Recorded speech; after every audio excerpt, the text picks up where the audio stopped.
날씨가 정말 많이 더워졌죠. 하루하루 지내는 게 비 피해 때문에 힘들다가 이제는 날씨가 너무 뜨거워져서 힘들고요. 그리고 또 코로나 때문에 지금 몇 개월째 힘들고 정말 인생이 다 그냥 힘든 여정인 것 같습니다. 그렇죠. 여러분들 표정에 나 정말 힘듭니다라는 표정을 지으시는 분들이 참 많습니다. 그런 와중에서도 여러분 예배 자리에 나오시는 것이 쉽지 않을 텐데 예배 자리에 다 나오셨고 하나님을 예배하기 위해서 이 자리에 오신 줄 믿습니다. 맞습니까? 네. 한번 예배 드리려면 아침부터 참 많은 전쟁을 치르시죠. 특별히 이제 우리 교회 같은 경우는 어린 자녀들을 둔 성도분들이 많습니다. 그러다 보니까 아침에 한번 예배 나오려면 아이들과 엄청난 전쟁을 치르고 또 예배 나오기 싫어하는 우리 중고등부 학생들, 특별히 부모님과 많이 다투기도 하고 예배 오기 전에 마음이 상하기도 합니다. 또 예배 때문에 직장 스케줄 바꿔가시면서 어렵게 직장 안에서 어려움을 당하시고 그리고 먼 곳에서 또 이 자리에 예배하러 오시는 분들이 있습니다. 여러모로 예수님 때문에 이런 어려움들을 감당하시는 거죠. 맞습니까? 아닙니까? 우리는 이러한 어려움들, 예수님 때문에 받는 어려움 그리고 고난, 이러한 것들을 늘 신앙의 삶 속에서 많이 경험을 하게 됩니다. 여러분 혹시 예수님 때문에 받는 어려움과 고난들이 많이 있으십니까? 아니면 저는 신앙생활 잘하고 있어서 저에게는 고난과 어려움이 좀 별로 없는 것 같습니다. 평안하고요. 아주 살기 좋습니다. 하시는 분들 혹시 계십니까? 여러분은 어느 것을 선호하십니까? 예수님 믿는데 하나님이 주시는 안식과 평안 속에서 늘 문제 없이 별 탈 없이 그렇게 인생 살아가는 것, 그것과 예수님 때문에 받는 어려움과 핍박이 날마다 있는 거죠. 날마다 갈등하고 싸우는 삶. 이 두 가지 삶 중에 어느 것을 원하고 무엇을 바라고 기도하십니까? 성경은 오늘 우리에게 이 질문에 대답하기 위해서 사도 바울의 이야기를 꺼내서 말씀해 주고 있고요. 오늘 본문 23장을 보았지만 사도행전 전체 내용에서 바로 이 주제를 다루고 있습니다. 우리는 지난 2월부터 5월까지 코로나 때문에 되게 어려움을 겪었는데 그 기간 동안에 나눈 말씀이 바로 사도행전의 말씀입니다. 그리고 그 사도행전 말씀을 나누다가 이젠 바울 서신서로 가서 계속 말씀을 나누다 보니까요. 사도행전의 말씀을 많이 잊으셨을 것 같아서 제가 사도행전 전체의 내용을 한번 간단하게 한 줄기만을 좀 이야기를 해드리겠습니다. 왜냐하면 우리가 성경을 볼 때요. 성경이라는 전체 큰 숲과 그리고 그 성경에서 각 권별로 있는 성경들이 있잖아요. 그 작은 나무들을 보셔야 합니다. 그리고 더 작은 본문, 각 1장부터 끝장까지에 있는 그 본문들을 보실 때 성경을 전체적으로 이해하기가 쉽습니다. 성경의 전체 줄기를 무시한 채 한 본문만을 보면 해석이 오류가 있을 수도 있고요. 또 제멋대로 해석이 나올 수가 있기 때문에 그렇습니다. 그래서 오늘 사도행전 본문 23장에서 말하는 전체의 줄기가 성경의 줄기와 그리고 사도행전이라는 책의 줄기와 어떻게 연결되는지를 우리는 한번 짚고 넘어가야 하는 것이죠. 사도행전의 큰 중심, 한 단어로 이야기하면 뭘까요? 사도행전의 주인공이라고 할 수 있는 바울과 제자들이 했던 것들, 그런 것들이 무엇일까요? 여러 가지로 정의할 수 있겠지만 사도행전은 전체 하나님의 나라를 이뤄가는 과정이라 보시면 되겠습니다. 하나님의 나라가 키워드죠. 그래서 사도행전 1장에서 예수님께서 십자가에서 죽으시고 부활하셔서 40일 동안 이 땅에 계실 때 그때 제자들에게 강론하신 게 무엇이냐면 하나님의 나라에 대해서 말씀을 했습니다. 마지막 이제 하늘로 올라가시기 직전에 가장 중요한 걸 말씀하시겠죠. 그때 하나님의 나라를 이야기하셨고요. 제자들의 관심도 어디에 있었냐면 바로 그 하나님의 나라에 있었습니다. 왜냐하면 예수 그리스도께서 메시아로 이 땅에 오셨고 왕으로 오셨는데 그런데 예수님이 그럼 이 땅을 회복하시고 이 땅에 어떤 변화가 있어야 될 거 아니에요. 근데 그 제자들에게는 지금 그런 변화가 없고 뭔가 지금 기대하는 것들이 있는데 예수님이 그거는 안 하시고 계속 하나님 나라에 대해서 말씀을 하시는 겁니다. 그래서 이런 관심을 가진 제자들에게 예수님이 말씀하시죠. 그 시기와 때를 아는 것은 너희에게 결코 중요한 것이 아니다.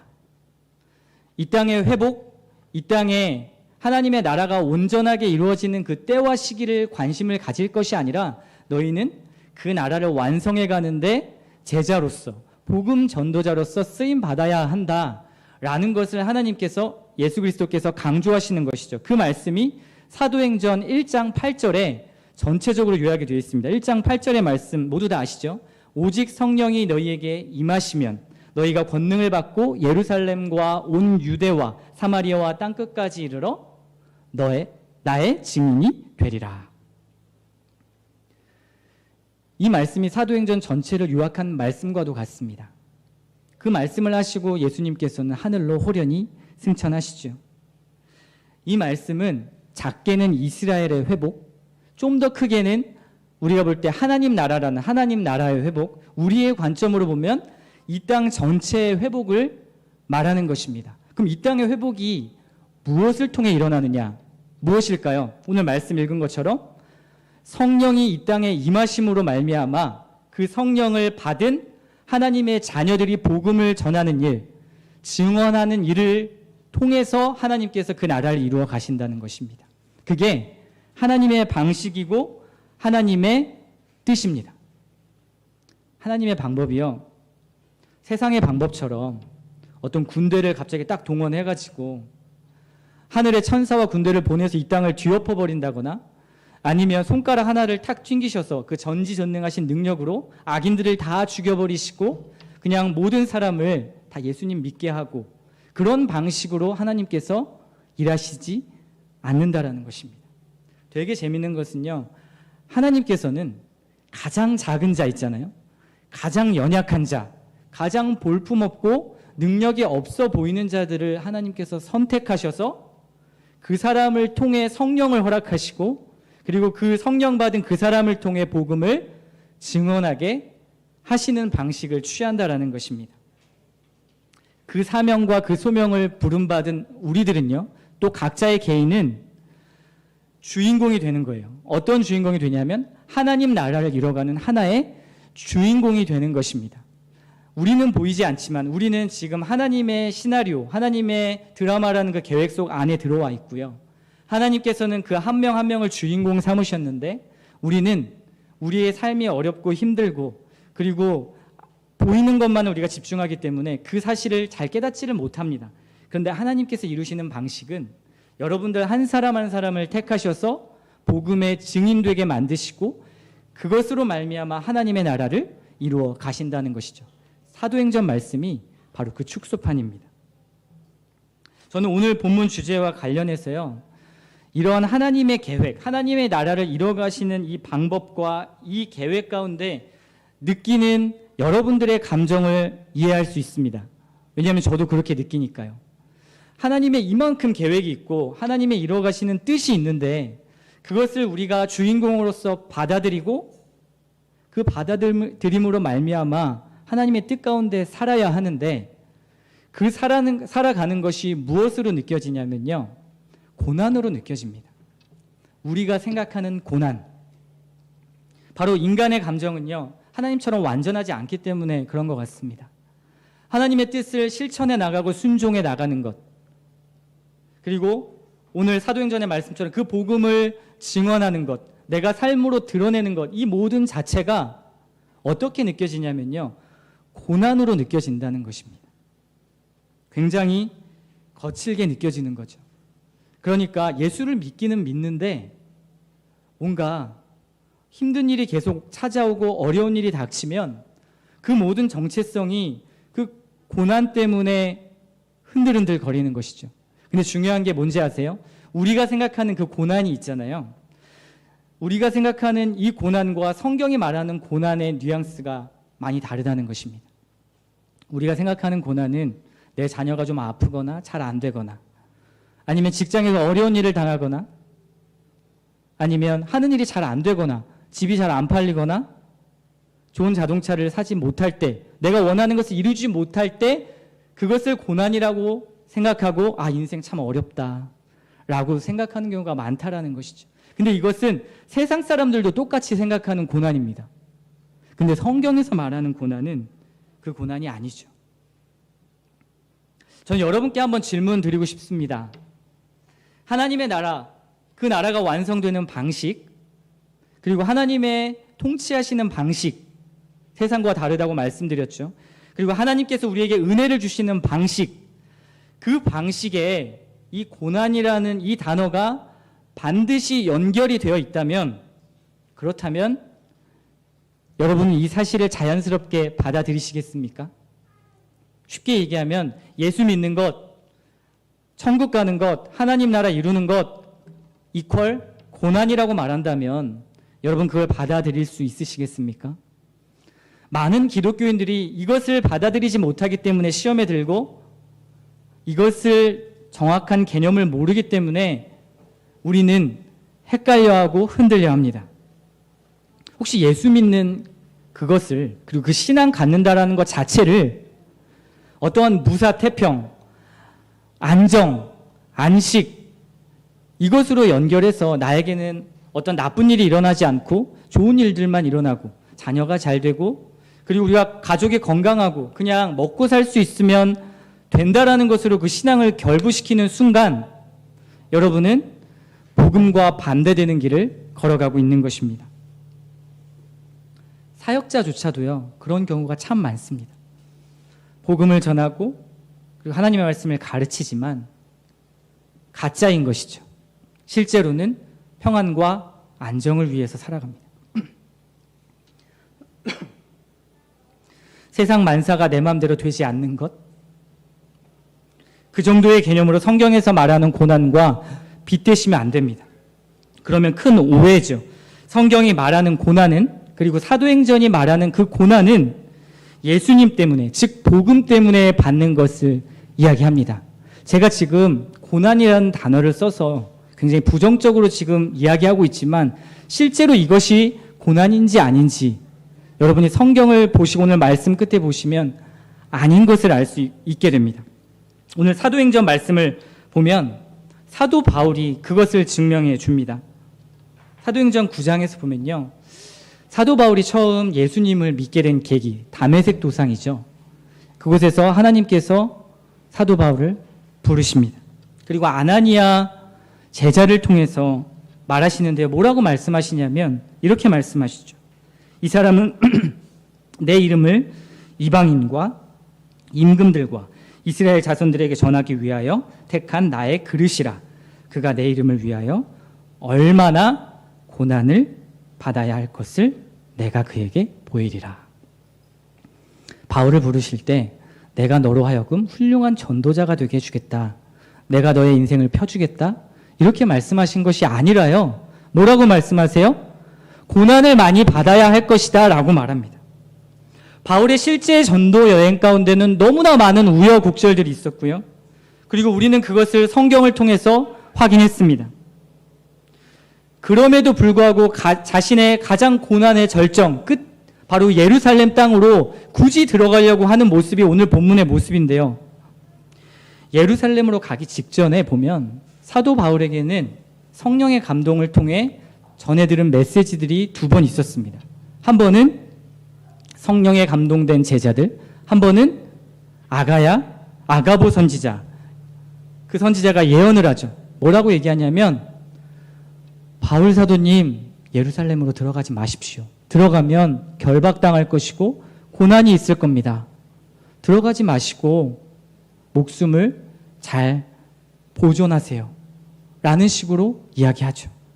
그것이 21장 13절의 말씀을 통해서 사도 바울이 그에 대한 답변을 합니다. 뭐라고 답변할까요? 나는 주 예수의 이름을 위하여 결박당할 뿐 아니라 예루살렘에서 죽을 것도 각오하였노라 하니. 이것은 객기가 아닙니다.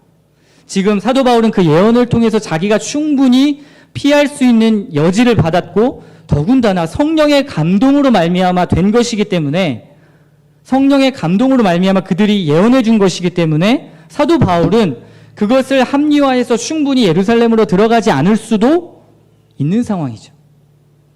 근데 바울은 아니야, 나 예루살렘 가서 죽을 각오도 돼 있어 라고 말합니다. 바울은요, 이 예언을 회피하지 않아요. 도리어 그 부담스러운 예언을 향해서 자기의 몸과 마음을 집어넣습니다. 많은 사람들이 무당을 찾아가기도 하고 예언을 하시는 목사님들을 좋아하기도 합니다.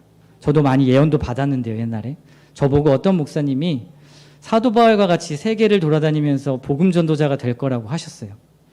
그때는 참 부담스러웠는데 지금도 사실 부담스럽지만 세계를 좀 돌아다녀 보고 싶은 마음은 있습니다. 그런 예언을 통해서 우리는 어떠냐면 자기의 앞으로 미래에 닥칠 일들에 대해서, 안 좋은 일들에 대해서 회피하려는 경향이 강합니다. 예를 들어서 나에게 어떠한 일이 있으니까 예언을 해주면 아, 그리로 가면 안 되겠구나, 그쪽에는 애기 끼었구나 라고 말하는 것이죠. 근데 성경에서 말하는 이 사도 바울이 예언을 대하는 태도는 무엇이냐면 그 예언을 성취하기 위해서, 왜냐하면 그 예언이 하나님의 말씀이었거든요. 그 예언을 성취하기 위해서 그 고난 안으로 뛰어 들어가는 것입니다. 완전히 우리의 생각과 다르죠. 그리고 난 뒤에 바울은 21장부터 5번의 재판을 받게 됩니다. 천부장과 벨릭스와 베스도와 아그리빠 왕, 그리고 가이사에 이르기까지 5번의 재판을 받으면서 자신을 변호하죠. 왜냐하면 하나님께서 그리로 들어가기를 원하셨기 때문에 그렇습니다. 오늘 말씀은 공회에서 바울이 재판을 받는 장면입니다. 공회, 사내들인 공회인데요. 사내들인 공회는 이 당시에 어떤 위력이 있었냐 하면 로마 지배를 받고 있는 이 이스라엘이 유대인 자치기구로 따로 이루어질 수 있게끔 만들어준 그러한 곳이었습니다. 그래서 이 사내들인 공회는 굉장한 힘이 있었고요. 최고 법정이었고, 그리고 국회와 같은 그런 역할을 하는 곳이 바로 이 사내들인 공회였습니다. 예수님 재판당하신 곳도 바로 사내들인 공회였죠. 지금 바울이 바로 여기에 붙잡혀 있습니다.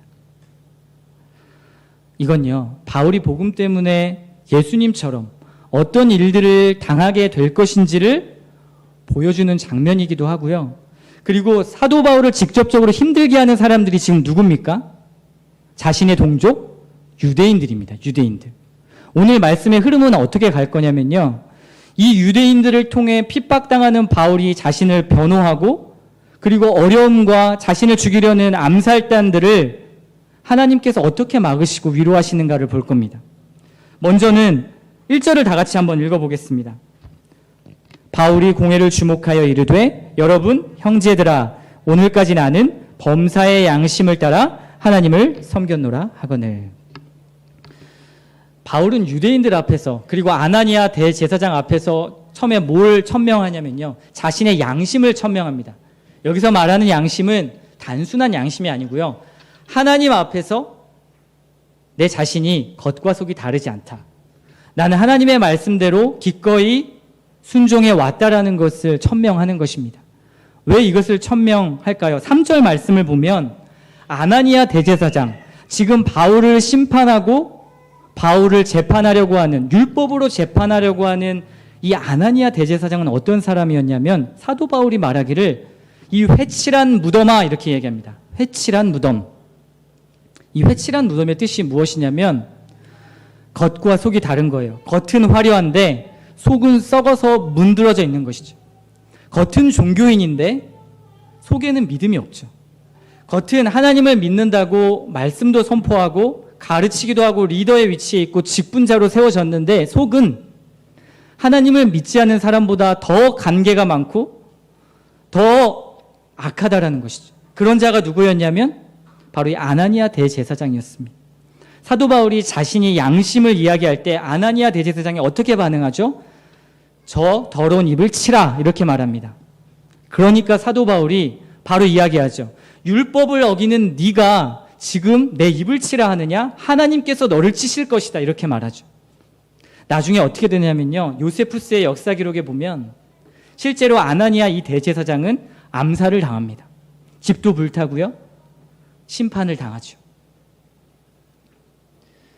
사도 바울은 하나님 앞에 자신의 양심을 이야기하며 자신이 지금 율법을 어기면서 그 사람들 앞에 있는 것이 아니라 하나님 앞에 정당하게 그 자리에 있다라는 것을 지금 아나니아와의 이야기를 통해서 보여주는 것입니다. 누가 정말 불의한 자이고 그리고 누가 정말 율법을 어기는 자인가, 이것을 지금 본문이 아나니아 이야기를 하면서 하고 있는 것이죠. 당시에 사내들인 공회에 있던 장로들, 대제사장들, 서기관들, 그리고 유대인의 높은 사람들은 도리어 그들이 율법을 어기면서 불의한 자로 있었습니다. 사도 바울은 지금 그거를 지적하고 있는 것이죠. 오히려 로마 정부와 결탁해가지고 자신들의 배를 불리고 종교를 이용해서 하나님의 이름을 팔아먹으면서 그렇게 자신의 배를 채우는 그들에게 내가 지금 율법을 어기는 게 아니라 너희들이 율법을 어기고 있는 거야 라고 말하고 있는 것입니다.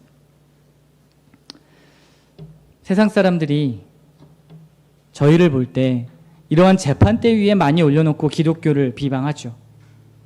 개독교다. 너희가 믿는 신이 있으면 코로나가 도대체 왜 이 땅을 이렇게 괴롭게 하냐.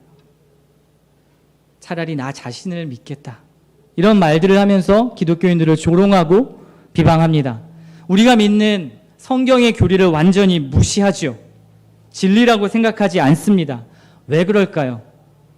믿는 자들이 아나니아와 같이 회칠한 무덤과 같은 신앙생활을 많이 하기 때문에 그렇습니다. 겉은 화려하지만 속은 썩어 문드러진 신앙. 겉은 화려하게 세상 사람들처럼 살고 싶은데 믿어서 천국은 가야 될 것 같고, 이 양다리에 걸친 우리의 모습이 세상 사람들로 하여금 회칠한 무덤으로 보여지게 하는 것이죠. 믿음의 사람들은 신자다워야 합니다. 이것이 복음을 전하는 것과 같죠. 우리가 바울과 같이 하나님 앞에 선한 이런 양심을 가지고 그렇게 세상을 살아낼 때, 그때 무수한 판단과 비판이 우리에게 온다 할지라도요, 복음을 당당하게 전할 수 있는 것입니다. 바울은 유대인들로부터 부당한 재판을 받고 있습니다. 그때 바울이 자신이 왜 재판을 받고 있는지, 왜 내가 율법을 어긴 것이 아니라 너희들이 어기고 있다라는 것인지를 6절에서 천명을 하죠. 뭐라고 이야기합니까? 내가 신문을 받는 건 부활 때문이다. 부활. 여기서 말하는 바울의 부활이 뭘까요?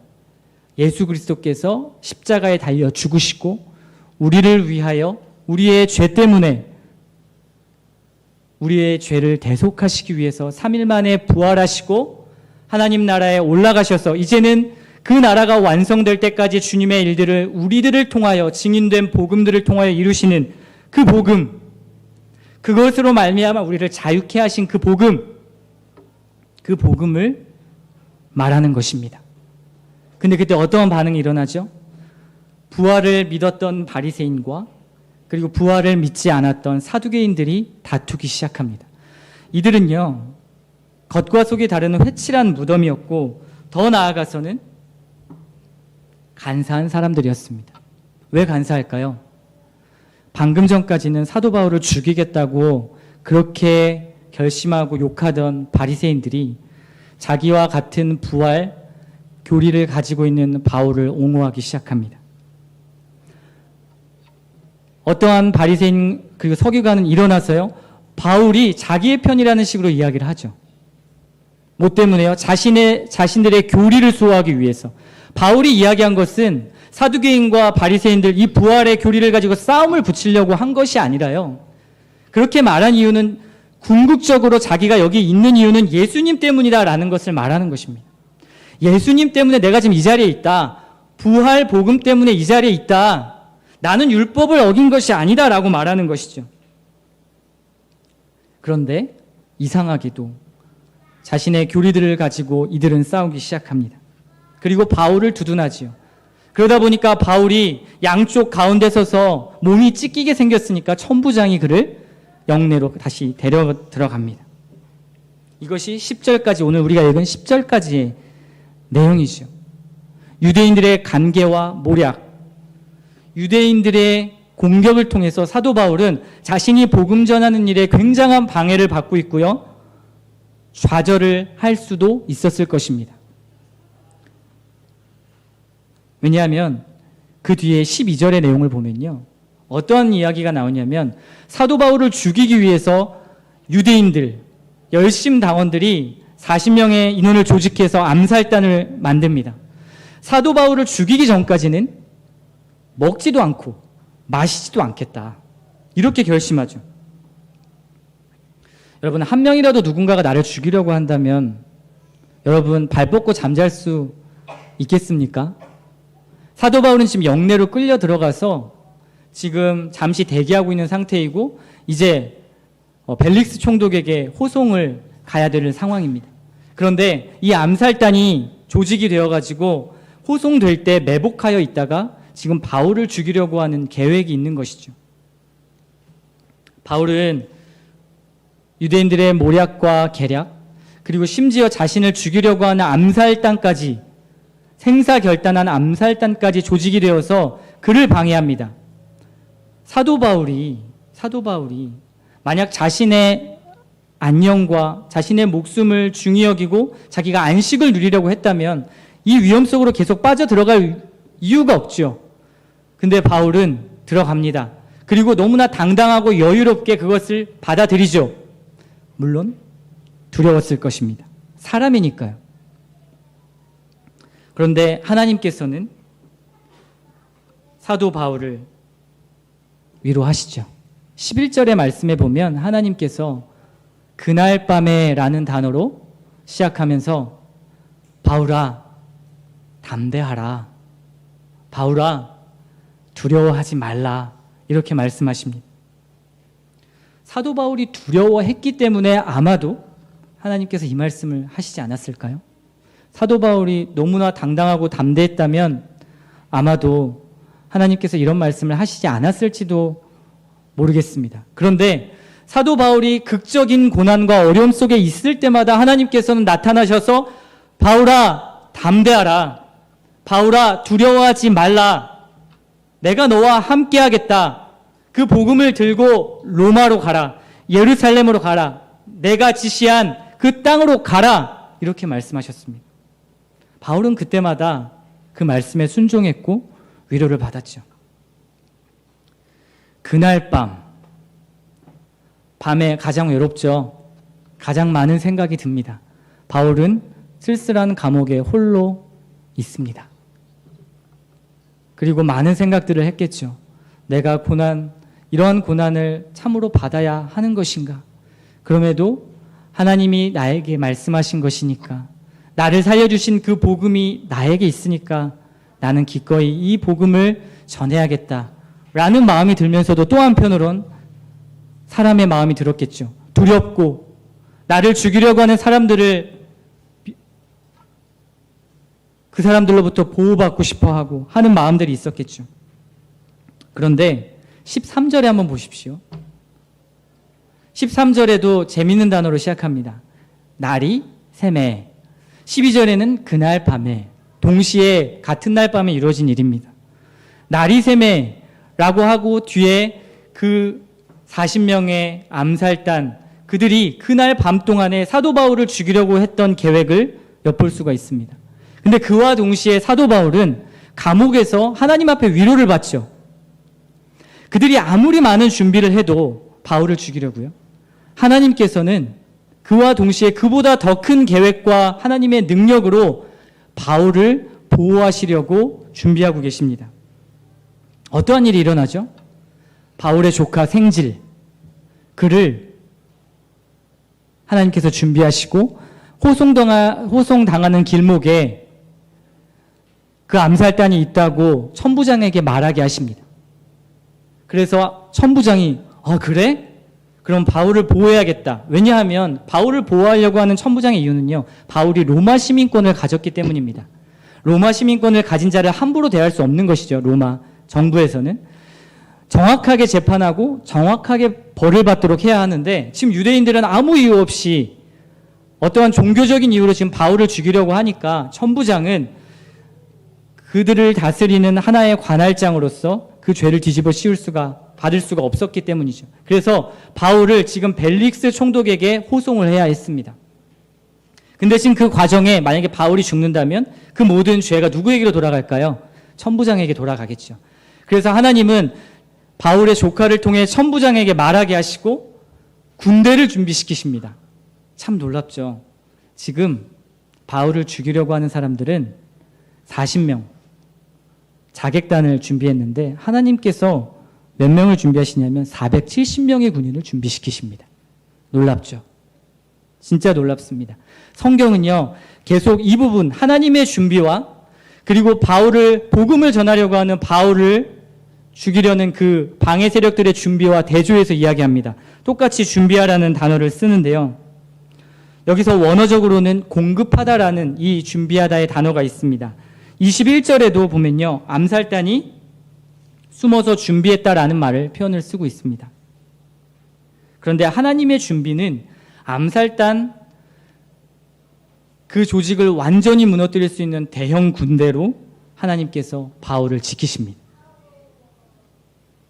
천부장이 보호한 것이 아니라요, 하나님이 보호하셨습니다. 믿으십니까? 여러분이 복음을 전할 때요, 그리고 여러분이 복음으로 살아갈 때 하나님께서는 아마도 세상 사람들을 통해서 그리고 여러분이 느끼는 그 고난을 통해서 여러분들이 힘들다고 느끼실지 모르지만 하나님은 늘 이러한 계획을 여러분 가운데 세워놓으신다는 것입니다. 다른 사람이 100명을 준비하면 하나님은 1000명을 준비하시고요. 여러분이 죽을 것 같은 위기에 하나님은 생명을 들고 여러분을 지키신다라는 것입니다. 복음을 들고 전진하는 사람들을 절대 그냥 내버려 두지 않으시고 그 소명을 감당할 수 있도록 역사하시는 분, 하나님의 주권 안에 그 모든 하나님의 나라를 이루어 가시는 분이 바로 하나님이십니다. 우리에게 은혜를 주신 그 하나님께서 다시 계속적으로 또 다른 은혜를 준비하시는 것이죠. 은혜의 연속인데 우리는 반응하지 못하는 것뿐입니다. 우리가 실제로 복음에 뛰어들지 못하는 이유, 복음대로 살지 못하는 이유, 복음을 들고 세상 사람들에게 그리스도인답게 살아내지 못하는 이유가 무엇입니까?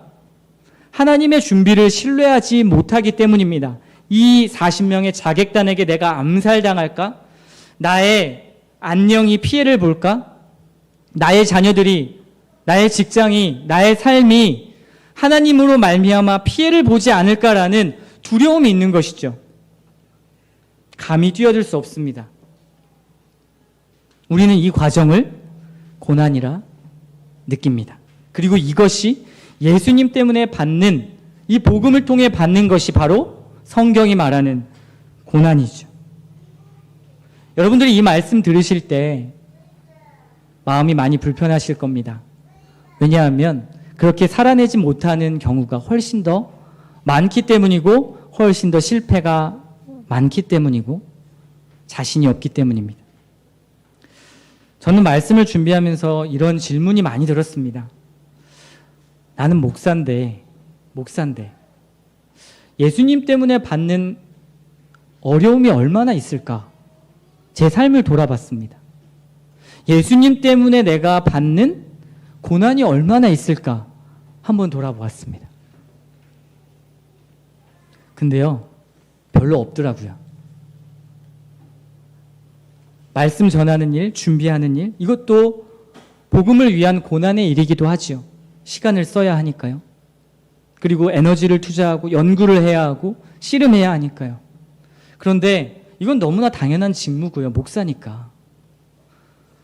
내가 복음 때문에, 복음 전하는 일 때문에, 복음 때문에 내가 얼마나 많은 나의 인생 중에 포기하는 것들이 있는가.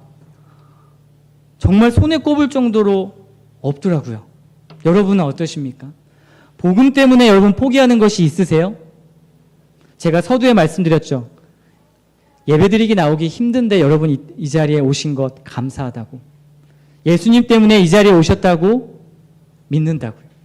그런데 예배 때문에 오는 것, 주일날 공식적인 이 예배를 드리는 것 말고요. 성도의 너무나 당연한 직무 아닙니까? 그거 말고 여러분이 정말 복음 때문에, 그리고 복음의 은혜를 받은 그 은혜에 반응해서 여러분들이 받는 어려움이 뭐가 있습니까? 세워보십시오. 저를 보니까요, 신앙이라는 이 신앙의 어떠한 경계선을 딱 두고 그 이상으로 넘어가지 않는 것이죠. 여기까지만 하면 하나님 앞에서도 사람들 앞에서도 신앙인으로 불릴 수 있을 만큼의 행위를 하고 있기 때문입니다. 근데 그 적정선을 넘어가지를 못합니다. 손해봐야 할 것이 너무 많거든요. 내가 고통당하는 것이 많게 될 거거든요. 시간적으로, 물질적으로, 세상의 지위적으로 포기해야 될 것들이 너무 많기 때문입니다. 그래서 이것을 포기하지 못하니까요. 예수 믿는 것이 부끄러울 때가 있을 때가 있습니다. 직장에서 경험하시죠? 또 여러분들의 삶 가운데 경험하시죠? 내가 예수 그리스도인이라는 것을 여러분 자신 있게 말씀하십니까? 드러내십니까? 저를 보니까요. 목사인데도 그러지 못하더라고요. 미용실에 가면 머리를 자르는 미용사가 꼬치꼬치 캐물을 때가 많이 있습니다. 저는 최대한 말을 안 하려고 입을 다물고 있지만 계속 물어보죠. 어디 살고 뭐 하고. 대부분 무슨 일을 하냐고 물어봅니다. 그때 제가 자신 있게 저 목사예요. 예수 믿으세요. 라고 제가 하지 못하는 저를 보았습니다. 얼마 전에 어린이집에서 학부모 교육이란 걸 하더라고요. 처음 태어나서 해봤습니다. 아내가 꼭 남편도 와야 된다면서 아빠도 들어야 된다면서 같이 갓난 아기를 들고 갔습니다. 그때 그 자리에 어린이집 교육에 저희 같은 어린이집에 저희 성도분들이 많이 계시거든요. 그 중에 한 자매가 목사님, 사모님 하더라고요. 사람들 다 있는데. 제가 할렐루야 이러면서 갔을까요? 아니면 이렇게 했을까요? 그 말이 그렇게 불편하게 들리더라고요. 제가 왜 불편했을까요? 예수님이 부끄러워서 라기보다 내가 목사고 내 아내가 사모인데 앞으로 이제 그 사람들이 알게 되면 어린이집 사람들이 알게 되면 내가 조금이라도 잘못하고 실수하면 교회를 욕하겠구나. 아, 예수님을 욕하겠구나 라는 것이 두려운 것이죠. 여러분 안 그렇습니까? 여러분 직장에서 안 그런가요? 사회에서 안 그런가요? 대부분의 기독교 신자들이 여기에 딜레마가 있죠. 그래서 대부분 어떤 것을 선택하냐면 차라리 드러내지 않는 것을 선택합니다. 조용히 지금 마스크 쓰신 것처럼 말 안 하는 거죠. 그냥 최소한 중간은 갈 수 있도록. 왜 그렇게 하십니까? 그 이유는 내 신앙이 아직 복음을 전할 수 있을 정도의 단계에 이르지 못했다고 생각하기 때문입니다. 맞습니까? 그럴 수도 있고 아닐 수도 있죠. 사람의 신앙에 따라 다를 테니까. 그런데 대부분은 이렇게 말합니다. 우리는 연약해요. 나는 아직 그 정도의 신앙은 아닌 것 같아요. 내가 지금 예수님 믿고 주일 예배 드리는 것만으로도 감사한 일입니다. 라고 말하실 수 있습니다. 그건 초신자지요. 근데 여러분이 예수님을 믿고 예수님의 은혜를 경험했고 하나님의 말씀이 무엇인지 안다면 뒤에 저만치 물러서서 그리스도인인 정체를 하나님이 주신 우리의 가장 큰 특권을 말하지 않고 예수님을 부끄러워한다면 그리고 그 고난 속에 뛰어들려고 하지 않는다면 우리의 신앙에는 빨간불이 들어온 것입니다. 저 역시 마찬가지죠. 저는 예수님이 부끄러웠던 것이 아닙니다. 마찬가지입니다. 여러분도 예수님 자체가 부끄러운 것이 아니라 교회가 욕먹을까 봐 아마 두려울 것입니다. 그런데요, 그러면 복음은 전해질 수 없습니다. 성경에서 주구장창 말하는 것이 뭐냐면요, 하나님 나라에 이루는 방식은 복음의 증언을 통해서이다. 성령께서 그 복음을 증언하게 하신다. 신자의 삶으로 믿지 않는 자들에게 교회라는 공동체는 하나님을 믿는 자녀들은 다르구나. 그의 인생이 조금 힘들어 보여도 그에겐 기쁨이 있구나. 라는 것을 보여주길 원하신다라는 것입니다. 하나님의 뜻이 그렇다면 두려워 나는 할 수 없어. 내 신앙 하나 건사하기도 힘든데 그냥 이렇게 있다가 천국 가면 되지. 라는 생각하신다면 복음의 방향과 완전히 다른 것입니다. 하나님은요, 그런 약한 자를 들어 쓰십니다. 그리고 하나님은요, 완전한 자를 들어 쓰시는 게 아니고요. 완전한 인간도 없지만 연약한 자를 들어 쓰십니다. 여러분들이 계속 실수하실 거예요. 때로는 말씀에 어긋나는 일들을 세상 사람들에게 보일 수도 있습니다. 일부러 하는 거 아니잖아요. 그런데 여러분은, 그리고 저는 아예 처음부터 전제를 하나님 복음 앞에 헌신할 생각, 그리고 복음에 몸부림칠 생각은 하지 않는다는 거죠. 그리고 어떤 것부터 생각하십니까? 일단 내 신앙 지키는 거, 그리고 나 천국 가는 거. 거기에 머무르거나 아니면 좀 더 나아가서는 그냥 그 복음, 은혜 받는 거에 만족하는 것으로, 기도하는 것으로 만족하는 것으로, 그냥 교회에서 직분 받고 그냥 교회를 열심히 하면 되는 것으로 끝난다는 것이죠. 근데 제가 아까 사도행전의 거창한 이야기를 했습니다. 하나님 나라에 이루는 방식. 여러분들은 누군가의 복음 전함을 통해서 이 자리에 있는 것입니다. 사도 바울의 씨앗이 있기 때문에 지금 2000년이 지난 이 온 세계 각국에 복음이 전해질 수 있었던 거죠. 하나님의 방식은 바로 이것입니다.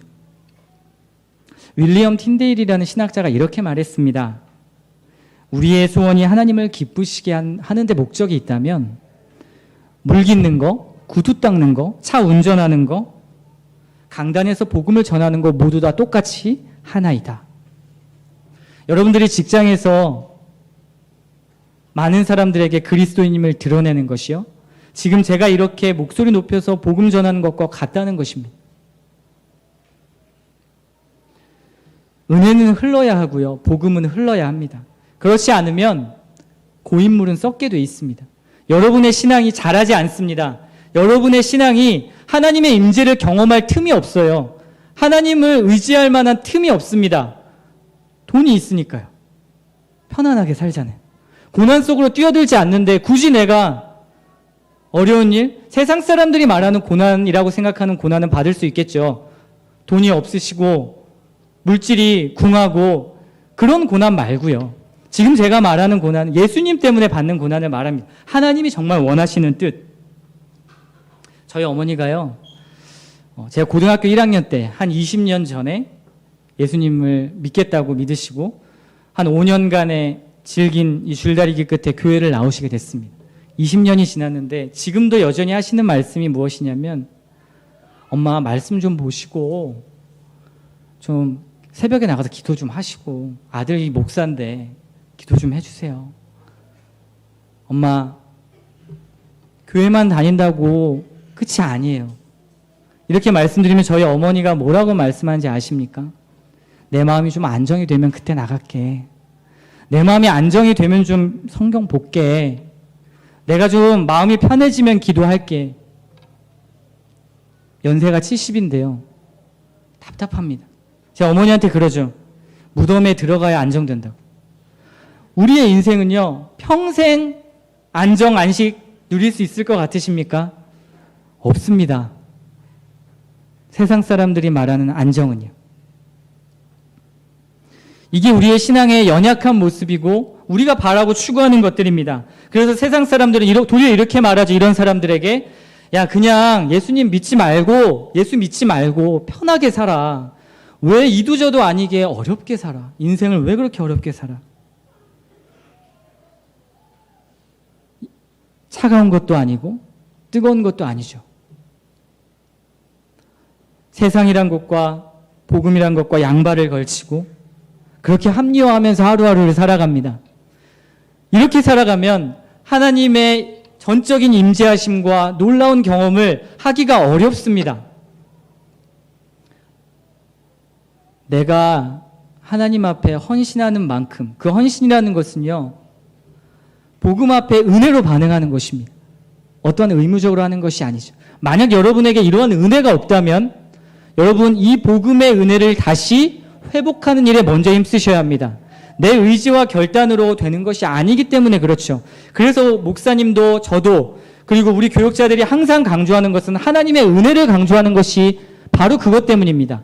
말씀을 들으면 내가 어떻게 살아야 되죠? 적용하고 싶은데 맨날 왜 똑같은 예수 그리스도를 말하고 하나님을 말합니까? 왜냐하면요, 우리가 적용할 수 있고 살아갈 수 있는 힘이 하나님의 은혜 없이는 불가능하기 때문입니다. 여러분들에게 제가 원하는 말씀드리는 고난은요, 무슬림 막 이런 나라 들어가셔서 목숨 걸고 복음을 전하라는 것이 아닙니다. 여러분들의 삶의 자리에서, 가정에서, 여러분이 있는 그곳에서 복음을 전하고 복음을 드러내고 예수 그리스도를 부끄러워하지 않는 것이죠. 비록 실수하고 그리고 내가 넘어진다 할지라도요, 그 고난 안으로 뛰어들지 않으면 하나님의 임재를 깊이 경험할 수 없습니다. 바울아 담대하라, 재현아 담대하라, 이 말씀을 내가 정말 이렇게 무사태평하게 복음의 고난 가운데 뛰어들지 않았는데 이 말씀 하실까요? 아니죠. 하나님 나라에 이루는 방식은 반드시 여러분이 복음 안으로 뛰어드는 고난을 동반합니다. 복음 안으로 뛰어들지 않으면 여러분의 신앙이 자랄 수도 없고요, 여러분들의 신앙은 정치할 수밖에 없습니다.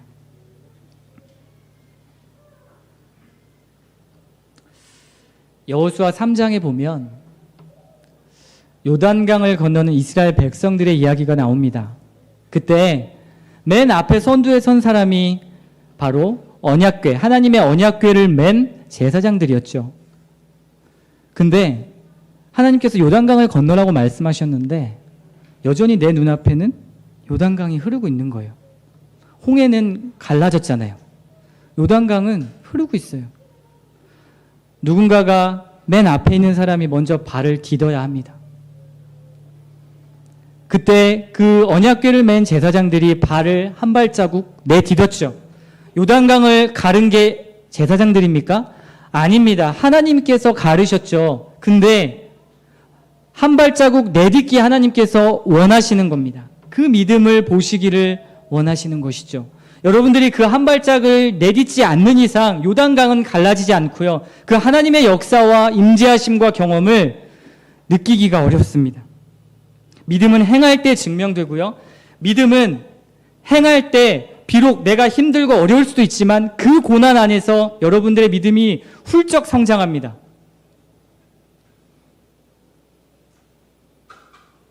그 은혜에 반응하는 것, 그것이 복음을 전하는 것이고 삶으로 복음을 드러내는 것입니다. 복음을 전할 힘이 없으십니까? 자신이 없으십니까? 그러면 먼저 자기 자신에게 복음을 전하십시오. 왜냐하면 복음을 전하지 못하는 이유는 그 사람에게 복음이 아직 미약하기 때문에 그렇습니다. 내가 아직 자신이 없습니까? 내가 아직 예수 그리스도가 부끄럽습니까? 그러면 자기 자신에게 복음을 전하십시오. 그리고 자기 자녀에게 복음을 전하시고요, 가족에게 복음을 전하시고요, 그리고 세상으로 나아가십시오. 그 복음을 여러분들이 살아낼 때 여기 교회 안에 있는 공동체의 우리 형제 자매들은요, 그 사람을 보고 힘을 얻을 것입니다. 교회가 공동체적으로는 든든해져 갈 것이고요, 세상에서는 여러분의 부족한 모습이지만 그 모습을 통해서 하나님이 드러날 것입니다. 하나님의 나라는 하나님께서 이루시죠. 우리는 하나님의 도구일 뿐입니다. 연약하면 연약한 대로 가는 것입니다. 완전을 추구하려고 하지 마십시오.